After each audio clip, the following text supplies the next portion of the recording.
Masarap po umibig po. Di po ba mga kapatid? Masarap po umibig mga kapatid. Di ba? Amen. Ayan, we choose to love rather than to hate. Ayan, sa message po ni Sister Jen, no, patuloy na ang salita ng Diyos ay nagpapahayag sa atin na umibig sa ating mga kapatid kay Kristo, sa ating mga kakilala. We choose love over hate. Ayan. So, buksan po natin ang ating mga Biblia sa Luke 23, verse 43.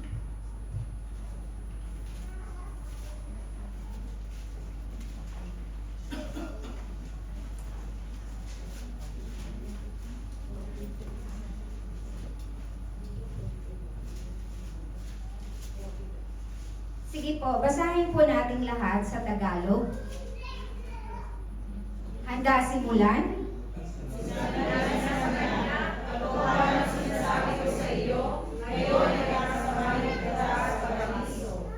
Sige po, sandali po tayong manalangin. Hallelujah. Diyos naming Ama makapangyarihan sa lahat, maraming salamat nga po Ama sa mga salita na inihayag mo sa bawat isa sa amin. Dalangin namin naman na patuloy mong buksan ang aming mga puso. Move our heart, Panginoon, na mas lalong higit ka namin, Panginoon, pagkakatiwalaan at mananampalataya kami sa iyong mga gawa, Ama. Maraming salamat muli, Panginoon, sa mga kapahayagan mo sa aming mga buhay. Dalangin namin, Panginoon, ang mga salita na ito ay saganang kumilos sa bawat isa sa amin. Ito po ay aming dalangin sa iyo sa pangalan ng Panginoong Jesus. Amen. Ayan. Sa second last words of Jesus in the cross, it's saying, "Verily I say unto thee, today shalt thou be with me in paradise." Ayan. So, bakit nasabi ni Jesus ang katagang ito? Katotohanan sinasabi ko sa iyo, ngayon ay kakasamahin kita sa paraiso. Nung pinako si Jesus sa krus, ay sinaksihan yun ng marami. Hindi lang yung mga mahal niya sa buhay, hindi lang yung mga alagad niya, hindi lang yung mga kaibigan niya na nandun, hindi lang yung mga taong nakisang simpatya sa kanya, kundi mas lalong higit na yung mga taong gustong ipako siya sa krus. At gustong sumaksi at siguraduhin na siya ay mamatay. So ang kanyang pagdurusa while on the cross ay hindi naghatid ng habag at awa dun sa marami na nandun sa place na yon. Kundi nagbibigay yun ng katuwaan, nagbibigay ng kasiyahan, pagdiriwang sa kanilang puso, no?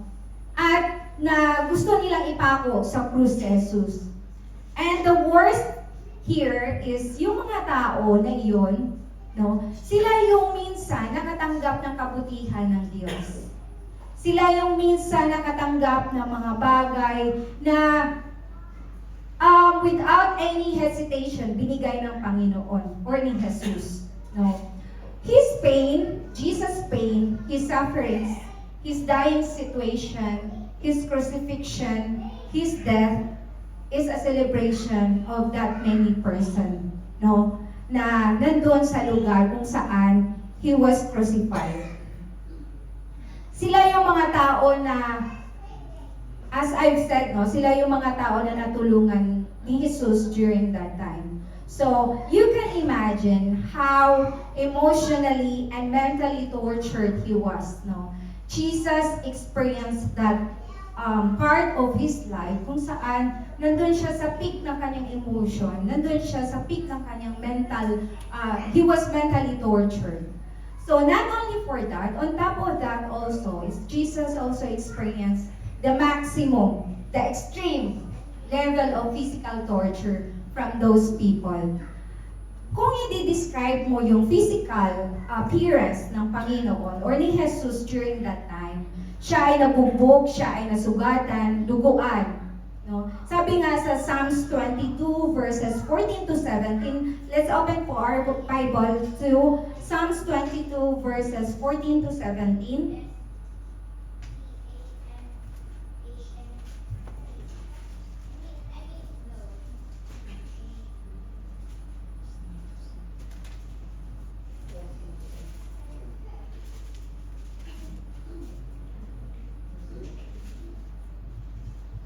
Basahin ko po sa Tagalog. Ako'y nabuhos na parang tubig, ang lahat ng aking mga buto ay papalinsad, ang aking puso ay parang pagkit. Natutunaw ito sa loob ko. Ang aking kalakasan ay natuyo na parang bibinga, at ang aking dila ay dumidikit sa aking ngalangala, at dinala mo ako sa alabok ng kamatayan. Ang aking kalakasan ay natuyo na parang verse 16, sapagkat niligid ako ng mga aso, kinulong ako ng pulutong ng mga manggagawa ng masama. Binutasan nila ang aking mga kamay at ang aking mga paa, aking maisaysay, ang lahat ng aking mga buto, kanilang minamasdan at pinapansin ako.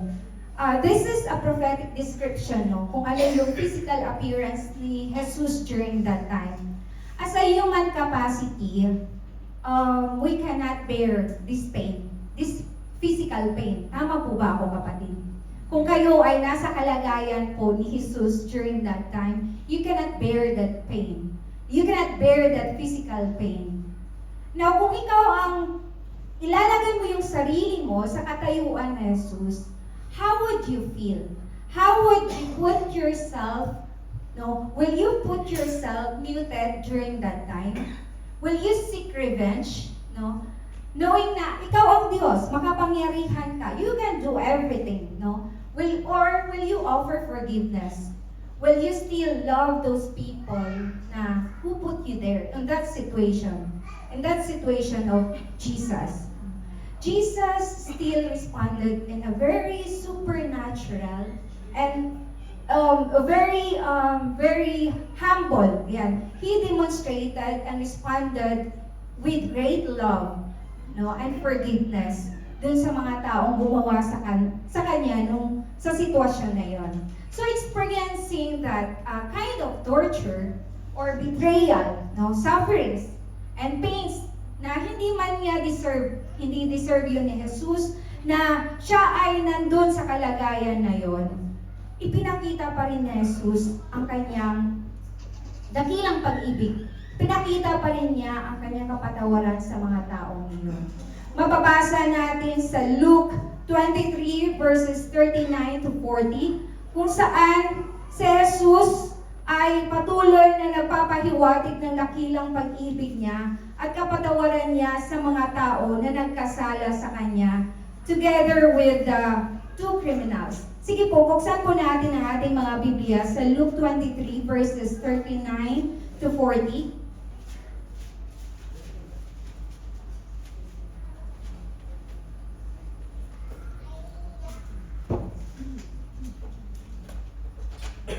Pakibasa po sa Tagalog. Lahat po tayo magbasa sa Tagalog. Luke 23 verses 39 to 40.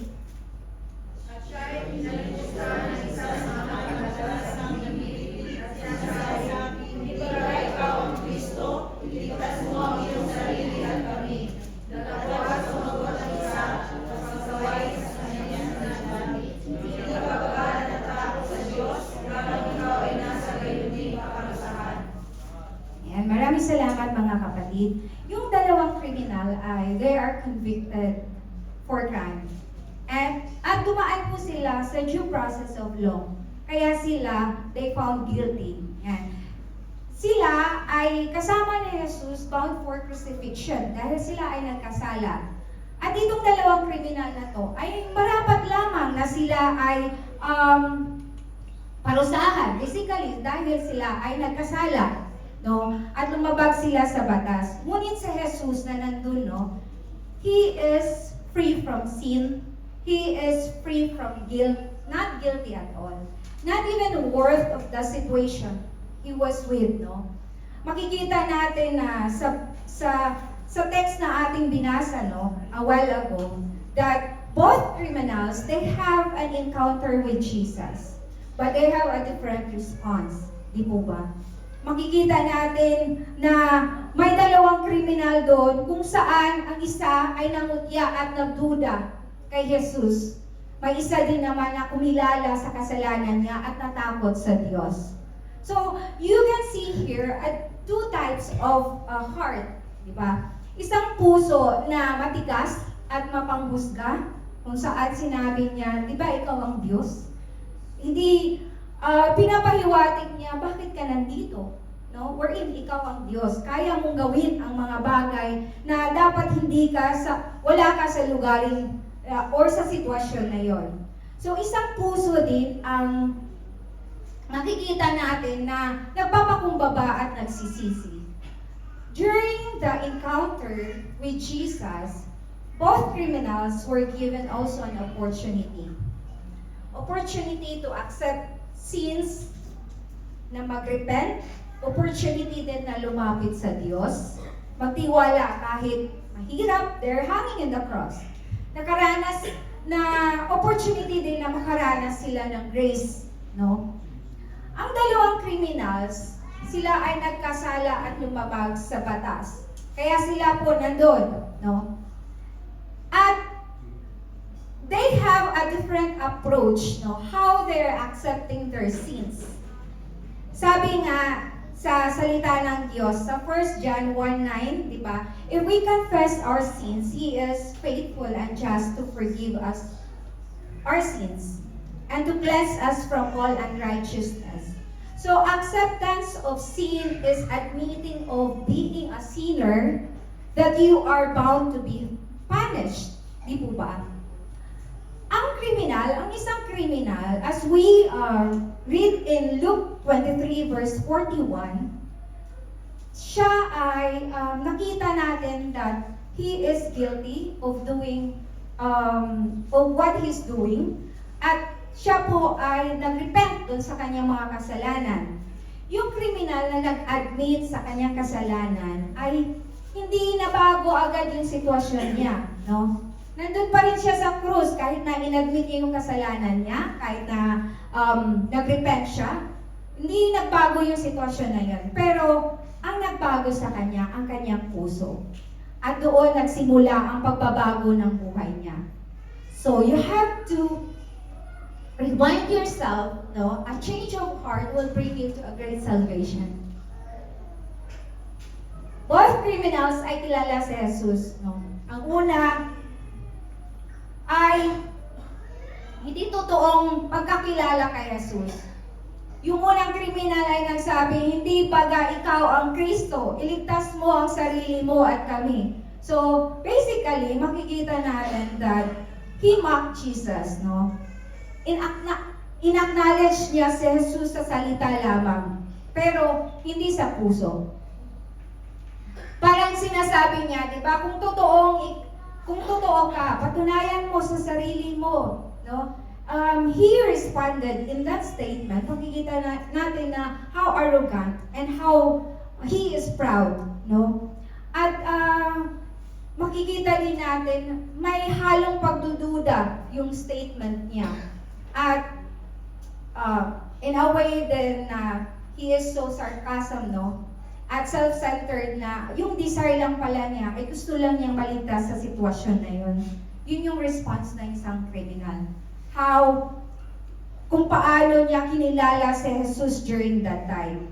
Ang pangalawang kriminal ay totoong na kilala niya ang Jesus. Kilala niya si Jesus, ang Panginoong Jesus. Kung saan he responded, hindi ka ba natatakot sa Diyos? Yun yung sinabi niya sa isang kriminal, no? Hindi ka ba natatakot sa Diyos? Kinalala niya ang Diyos na may takot, with reverence. No? Inamin niya sa sarili niya na siya ay makasalanan. He humbled himself before God and responded on his faith and humility. No? Nakita niya si Jesus hindi lang ibang tao or isang normal na tao during that time. Nakita niya si Jesus na may authority. Nakita niya si Jesus during that time that He is righteous. No? Nakita niya si Jesus na hindi dapat yun yung kalagayan ni Jesus sa sitwasyon na yun. And He even acknowledged, no? Mababasa natin sa Luke 23 verse 42.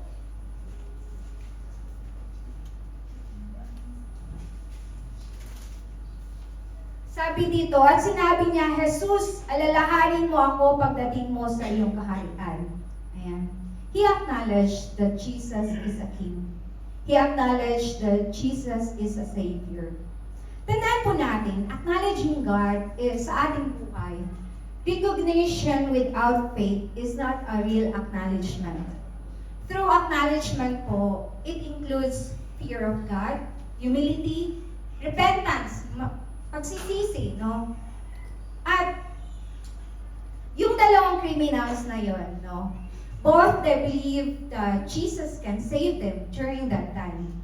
However, when opportunity comes, when time is given, they have a different response. Isang criminal, we found a repented heart, while the other one is unrepented.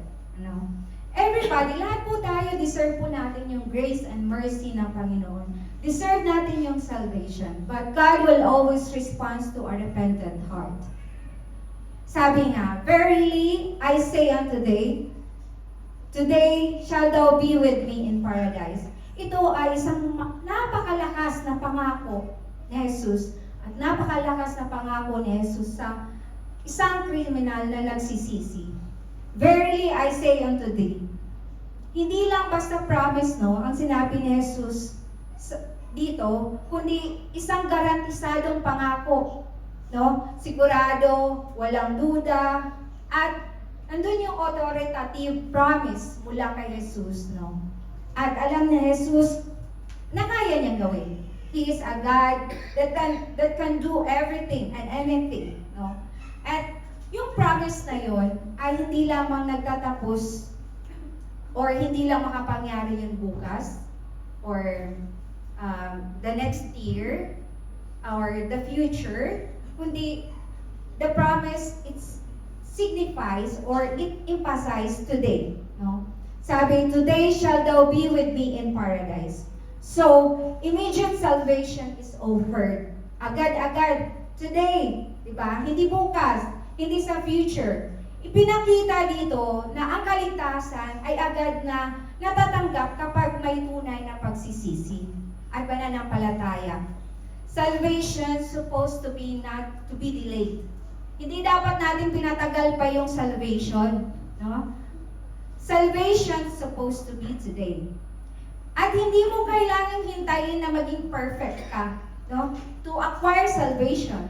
Ang pagbabago at kaligtasan ay pwedeng mangyari ngayon mismo kung lalapit ka kay Lord with a repentant heart. Hindi ka lang liligtas ng Panginoon sa kasalanan, inanyanyahan ka rin niya, no? Na magkaroon ka ng relasyon niya, kasama siya.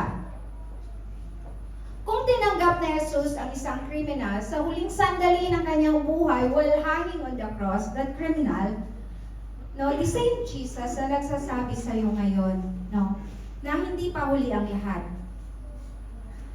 Isang garantisadong pangako noon sa isang kriminal ay isang garantisadong pangako din niya ngayon yan sa iyong sarili. Na nagsasabi, the promise is sure and the time is now. Sa unang dalawang wika na ating napag-aralan, no, as sabi nga, today thou shalt be with me in paradise. The second last words saying, verily I say unto thee, today shalt thou be with me in paradise.